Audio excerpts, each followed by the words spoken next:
people have been asking me about sort of how I got diagnosed, and I guess diagnosis isn't sort of like a one-time thing. My diagnoses have changed for, quite a long time. And it's only been like 3 months ago, my last hospital admission, where I really felt like I'd gotten to the bottom of everything. I realized that there was kind of more going on. I didn't fit into the perfect, lines of, just being bipolar. And I kind of always knew that. And I kept saying to my doctors, like, something is still wrong, but I felt like my bipolar was under control, yet I still didn't feel good. So it was only really through mood charting, when I started documenting things that were going on, that I started seeing these like layers, these cycles on top of cycles. And I guess looking back, I've always been different. There's always been sort of something different about me. I used to describe my life when I was a child as being a roller coaster. Like, really, really good things happened to me and really, really bad things happened to me. I used to be quite a sick child. Like, every year in winter, I'd get really sick for like 6 weeks, like a couple of months, I'd be like bedridden with like a cold or a flu or a chest infection or something. People just used to say I was a sickly child. Looking back now, I think I may have even made myself sick, because I couldn't describe the lack of energy. I couldn't describe the feelings that I had. I just didn't know enough about depression. Knowing that I have seasonal affective bipolar, it makes perfect sense that I would get sick in winter, because that's now when I get depressed. And surprisingly, I haven't been physically sick since I sort of had that diagnosis and I knew what was going on. I don't get sick in the winter anymore because I know that it's just depression. People always said to me, you do summer better. You're a summer person. You dress more confidently, you're happier, you enjoy summer. Well, I go manic in summer. And I think before, in my early teens and like early childhood, the mania would have been quite controllable. It would have been, it would have just made me be happier, And it was when I was like mid-law school, my best friend's mum died. And I just had this like full-blown manic episode. Like, it was so intense. And I knew that something was wrong. My friends knew that something was wrong. I was partying a lot. I was drinking a lot. I ended up going to the doctor, and he told me, oh, you have depression and anxiety. So he put me on like antidepressants that just did really strange things to me. So I said to him after a few months, like, something's not working. We've got to like change this. So I was on sleeping pills for, the sleep. The trouble was, I was so manic, I was losing my mind. I was drinking and mixing sleeping pills, and I knew that was dangerous, but I didn't really care, because I just couldn't live like that. I just had to have that escape. I just had to put myself to sleep in like any way that I could. I was running like 4 hours a day, and I was going to the gym like twice a day for a couple of hours. Like, I had this energy, and then I would go back to my uni room, and then I would be doing push-ups and like jumping jacks, and I just couldn't shake this energy. And like, lots of people think that my best friend's mum passing, that traumatic event, is what triggered my bipolar. But I remember my first semester at uni, looking back now, I was quite depressed. And it was in the uni holidays that followed, where I went to Sydney and I went and saw my friend in Perth, and I just felt so much better. I felt incredible. I felt amazing. So that was like 2 months before my best friend's mum passed. And then I realized that I had experienced depression, and I had gotten better in, September, which is when I tend to go up. So I was probably going to be like that anyway. They also say that people like myself, who I think have been bipolar my whole life, that it tends to get worse in your late teens, early 20s, because that's when your brain fully develops. So you kind of experience the full force of it. So I tried lots of different like medications. None of them really worked. My doctor's like, you need to speak to a counselor. I think because of my best friend's mum passing, they put a lot of it down to that trauma. And I know you say like, oh, your best friend's mum, like, why was that so important? Well, it was important because she took care of me in high school. I was always at her house. I lived with her for a long time. Whenever my parents kicked me out, whenever I was having issues with my parents, like, she was there. She was the only person I'd ever known in my life that loved me unconditionally. I felt so safe around her. You know, she supported me and loved me for who I was. She was kind of that mother I never had. She just understood. And like, her passing was so significant. And I mean, she even called me her daughter. You know, I was really part of their family. And losing her was horrendous. And things kind of really went downhill at law school, and I blamed the way that I felt on law school, like I had to. And then I sort of got manic and was like, I'm going to art school. So this lasted like, I guess, a couple of years. So I moved down to Melbourne to go to art school, and things were great at first, but being in Melbourne because of the crappy weather and my seasonal affective, I fell into a really, really deep depression. I went to many doctors. I mean, I even sat in a few doctors' offices where I was like, you need to do something. I need help. Like, I'm here because I'm going to throw myself in front of a train. I was like in tears, and they're telling me, oh no, you just have to like speak to a counselor. Like, you'll be fine. You know, you just need to speak to someone, and, you know, oh, we'll book you in like a month's time. And I'm like, no, you don't get it. Like, something's wrong. Like, I need help now. Like, I'm here. This is like a last resort. I mean, I got told that they don't believe in medicating mental illness by some doctors. And I kept getting second opinions. I just didn't like what I was being told because I knew that something was wrong. And then for the first time after like 2 years, I got referred to a psychiatrist. And he gave me this sheet of paper and asked me some questions. And after like 10 questions, he said to me, you just scored like 100% on a bipolar test. He said, you have bipolar. So he took me off the antidepressants and he put me on lithium. And I was on lithium for like a really long time. And it helped a little bit, but not really. I was so depressed, and I guess then I became manic, and I was like, no, I feel good. Yeah, this is totally working, because the lithium definitely helped with the manic episodes. So I started working full time again, you know, trying to get my life together until I fell into depression. And it was like 1 week on work, 1 week off, 1 week on work, 1 week off. And I was just like so exhausted. I just couldn't get out of bed like on this other week. And it wasn't until I moved home here and I went into hospital and a psychiatrist said, you're right, it's not just bipolar, you have bipolar and severe anxiety, because my heart rate was like 135 beats per minute, like my resting heart rate, like every day. So he's like, that's what's happening. You're running a marathon for a week and then you're absolutely exhausted for the next week. And that made so much sense. So he put me on some heart medication, and, you know, I was doing like really well for a while until I got manic, and my boyfriend's family at the time was really into like natural medicine. So they sort of convinced me to go off my medication, and that did not end well. It really did not end well for me. My mania just kind of went up, and I'd been on like a lot of different medications as well. I'd been on the wrong doses of many medications. Like, I was changing medications and doses like every few months because I'm like, something is still wrong. And then I thought like I had sort of found the right medication, but nothing would work for my depression. And that's when I sort of turned heavily to like drugs and alcohol, and I was seeing doctors that just were doing nothing about it. They were like, no, we won't touch you without a psychiatrist, but I couldn't afford to see one. And they wouldn't prescribe me any medication. They wouldn't change my medication until I saw a psychiatrist. And I was just like, I can't afford one. Like, I can't. I'm not working. I can't do that. And there's nowhere in Australia to see one sort of free. So that was really, really difficult. And I sort of just persevered for a long time in a really shit mind state until I went manic again, and I started to feel a lot better. And I just knew that there was like so much more going on. And I started mood charting, and when I was in hospital, that's when I got the 5 diagnoses. So I could see that there was bipolar, and I knew every year in September I went up. So that's like my manic phase. And then I start to go down like early the next year. And then I stay in depression. And then, you know, I go up again. So that's the bipolar cycle. But my mood was fluctuating a lot more frequently than that. And, you know, a lot of the symptoms are the same. Mania is very similar to anxiety. Except when I'm anxious, I don't feel good. But when I'm manic, I feel amazing. And it was only through mood charting I could tell my doctors what I thought I had. And I did my research. Like, I think if you wait for, like, the average time to diagnose bipolar is 10 years. That's insane. I wasn't going to waste 10 years of my life to get, you know, to a point where they believed me. And I think the only reason I am where I am now is because I was saying to my doctors, I was self-diagnosing, because I said, this is what I think I have.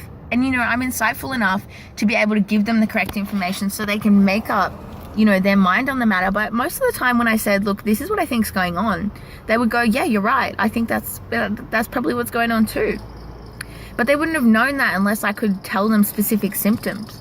So I think the more you know about yourself, the quicker you'll be diagnosed, the quicker you'll sort out your diagnoses, because your doctors only know what you tell them. They're not with you every day. Like, you're with you every day. You really need to take responsibility for your illness and trying to work out, those sorts of things on your own so that you can communicate the correct information to your doctors and they can help you, in the best way possible. And through the mood charting and like what I observed in myself, I realized okay, there was this big bipolar roller coaster each year. But then there was also this premenstrual dysphoric disorder. So every 3 weeks I would be like completely emotional, all over the place, like suicidal, because that's what was my monthly cycle. So that needs to be treated differently to anything else, because it's not necessarily, it has psychological impacts, but it's a very physiological thing. So I tried like all these different pills trying to sort that out, and it's only now where I think maybe I'm on the right one, because I haven't had symptoms of that maybe in about a month, which is super exciting, because that was debilitating as well. That was almost worse than my bipolar, because it was so intense. Like, I couldn't work during that week. Like, it was so bad. But then I also knew there was something else going on, and that's why this borderline personality sort of thing came, this like trauma. So it was like whenever I was triggered, it was just like, if you looked at it on a graph, there's the bipolar, which is like the big one, and then there's these 3 weeks, and then it was whenever I was triggered with my borderline, it was just like just blew the fuck up, and that would make me feel really shit. And then there was kind of this anxiety that would come around the same time. So it was this inability to cope with life, just being so anxious. And now I know that's because I was so terrified of being hurt. I was so terrified of this borderline. I was just so terrified of being alive. Everything scared me. And when people say, oh no, you just need to like think about things. Well, no. I mean, I've done my fair share of CBT and DBT and all sorts of, therapy and shit. Like, that's great. It's very, very useful. When something happens to me and I don't feel right, I can go through the symptoms now and I can work out, okay, is this my anxiety? Is it a manic episode? Is it a borderline trigger? Is it the premenstrual thing? Because they're all treated differently. So if it's the premenstrual thing, I know how to treat that now, and that needs medication. If it's my bipolar, that also needs medication. If it's my anxiety, then that's where the CBT comes in. So I asked myself that question, what is it that's making me feel like this right now? Because they're very similar, but like I know enough about them, I've done enough research, I've observed them in myself for long enough to be able to tell them apart. And that has given me insane power over my illness, like incredible power. And I think that's why I say to people, like, I've been fighting for like 6 years, but it was only like 3 months ago where I knew what I was fighting, where I finally figured out all the pieces to the puzzle. And then I realized, like, that was actually the beginning of the real fight. Because then I could fight my illnesses. It wasn't just like fighting to figure out what was going on. It was like, okay, now I get it. Now I know what's going on. So now I can finally start treating it. But being diagnosed wasn't just like a one thing. And I think a lot of people fall into the trap of going, oh yeah, my doctor told me this, man. I've had fucking shit doctors. I've had absolutely shit doctors where I've left in like excruciating tears. I've had doctors tell me, no, this is the best that you're ever going to get. And I'm like, what? I can't live like this. If this is the best that I'm ever going to get, then I just don't want to live anymore. And I think, if you have good doctors, I finally have good doctors and I trust them with my life, but they make mistakes too. They don't know what's going on. I mean, I fought pretty hard for this premenstrual diagnosis because my hormone levels were fine, and when I actually Googled this, like I Googled hormones and I stumbled across premenstrual dysphoric disorder. It's like 1 in 10 menstruating women have it and 1 in 2 bipolar women have it. So when I'm telling them about my symptoms, why was it not the first thing that popped into the doctor's head? And it took me like 8 months of describing it and showing them, like, this is the cycle. It's every week before my period. Like, this is when it happens. And this is what happens to me. So, like, it has to be this unless you can come up with a better explanation. So I think, if you get diagnosed with something it's probably, it's probably not final. If you're not okay with that diagnosis, tell them. Do your research. Research each diagnosis, so every time you get one, you can make up your mind as well whether or not you think that's what's going on, and learn the symptoms so you can tell them apart, because pretty much everyone who's mentally ill has borderline personality disorder. And like nearly every woman that has bipolar is, or at least half the women with bipolar are going to have premenstrual dysphoric disorder, and that's the ones that people know about. Like, I'm pretty sure nearly every woman will have it with bipolar, because they only know about 50% of the statistics, and if I hadn't done my own research, they wouldn't have known that I had it. And I think that's the only way you're going to get the best quality of life, is if you can tell them what's going on. Because no one can get inside your head. You need to write down your symptoms as they come so that you can see these patterns. And I can clearly separate all of my illnesses that I have now. And because I can do that, then I can treat them individually in the way that they need to be treated. And, I have amazing doctors. I mean, even my psychiatrist said to me, she said, what I love about you, and she said this to my parents as well, is that you don't take anybody's word for anything. She said, like, you listen to everything. But even my psychiatrist knows if she tells me something, she knows I'm not going to believe it just because she told me. She knows that I'm going to make up my own mind, and I'm going to tell her what I think on the matter.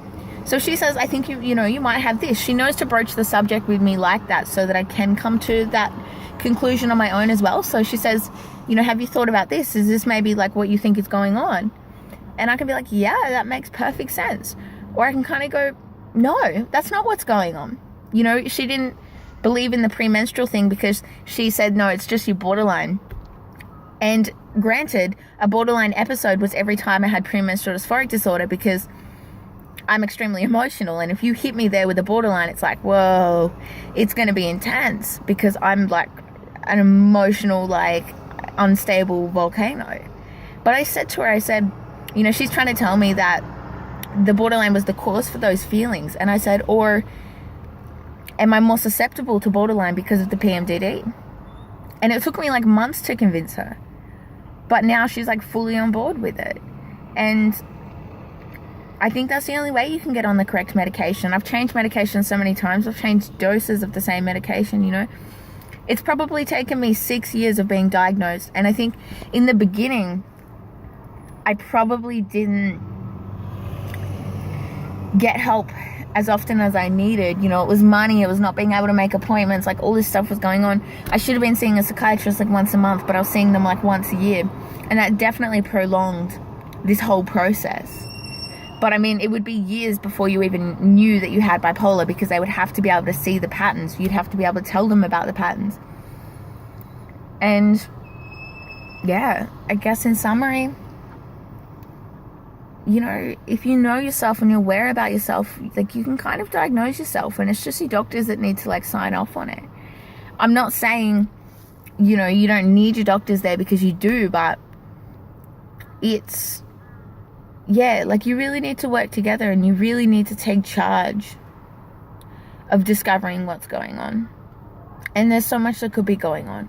I mean, the reason I'm so insightful is because all I do is like Google and research. And I mean, I read the American Psychiatric Journal. Like, I read actual information that my doctors have given me, like a bunch of websites that they use for their information, and they know that I can understand it on a sort of a scientific medical level. So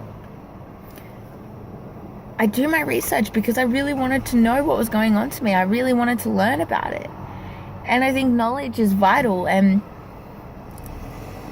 my psychiatrist has said to me, she said to my family, normally as someone in Jessica's situation, I wouldn't, they wouldn't have a high sort of recovery rate. Like, there's no cure. She's never going to be cured. But they said, with her determination and her mind, there's no reason why, she won't, get a really high quality of life, because, her intelligence is sort of on her side. And, the way, like, how determined I am to figure out what's going on. So, diagnosis is hard. Never stop fighting. Don't let some fucking stupid doctor, or anyone in the world for the matter, tell you, you just need to see a therapist, because, like, no. I have biological issues. Sure, there's some sides of it that I can treat with therapy, but not all of it. It's just a combination of everything. And I really started to learn that now. Diagnosis is always the first step, but you don't have to wait until you're diagnosed, fully to sort of start treatment. And the first diagnosis is probably not going to be the right one, because they don't like to sort of tell you worst case scenario, like, straight up. They want to eliminate all the simpler possibilities. So I guess that's, how I got diagnosed, and it was a constant struggle.